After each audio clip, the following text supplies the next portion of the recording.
Carlo আনচেলত্তিকে squad বাছাই করার জন্য পড়তে হবে মধুর সমস্যায়, কারণ এক পজিশনে জায়গা করে নেওয়ার জন্য লড়াই করতেছে 6 জন, আর সেই পজিশন হলো রাইট উইং। রাইট উইংয়ে জায়গা করে নেওয়ার জন্য ক্লাবে দুর্দান্ত পারফরমেন্স করতেছে সবাই। নাম্বার 1-এ আছে ব্রাজিলের পরবর্তী নেইমার এস্তেবাও উইলিয়াম। চেলসি এবং জাতীয় দলের হয়ে দুর্দান্ত পারফরমেন্স করে যাচ্ছে। চেলসির হয়ে প্রতিনিয়তই রেকর্ড করতেছে। সবকিছু ঠিকঠাক থাকলে বিশ্বকাপে জায়গা পাবেন 100%।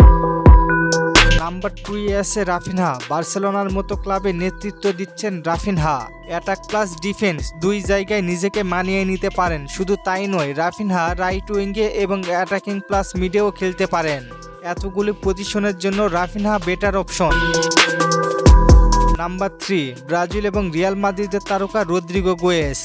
বর্তমানে রিয়ালে নিজের ছন্দ ফিরে পেয়েছেন নেইমারের 10 নম্বর জার্সি রদ্রিগোর গায়ে। তাকে নেইমারের উত্তরসূরি ভাবা হয়। সেও হয়তো বিশ্বকাপে যাবেন, কারণ রাইট উইঙ্গে এবং লেফট উইং দুই পজিশনেই খেলতে পারেন।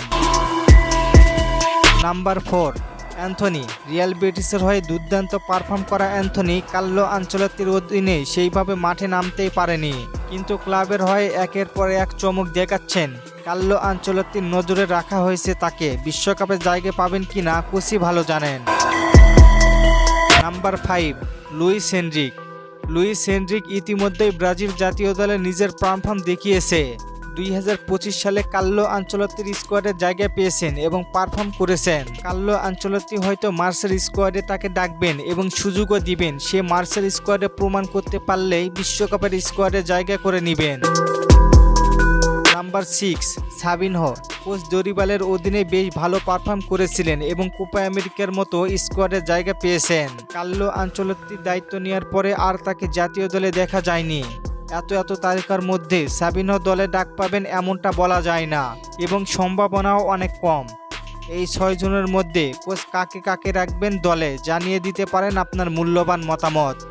আর ফুটবলকে নিয়ে নতুন কোনো প্রশ্ন থাকলে করতে পারেন, পরবর্তী ভিডিওতে রিপ্লাই করব। ধন্যবাদ।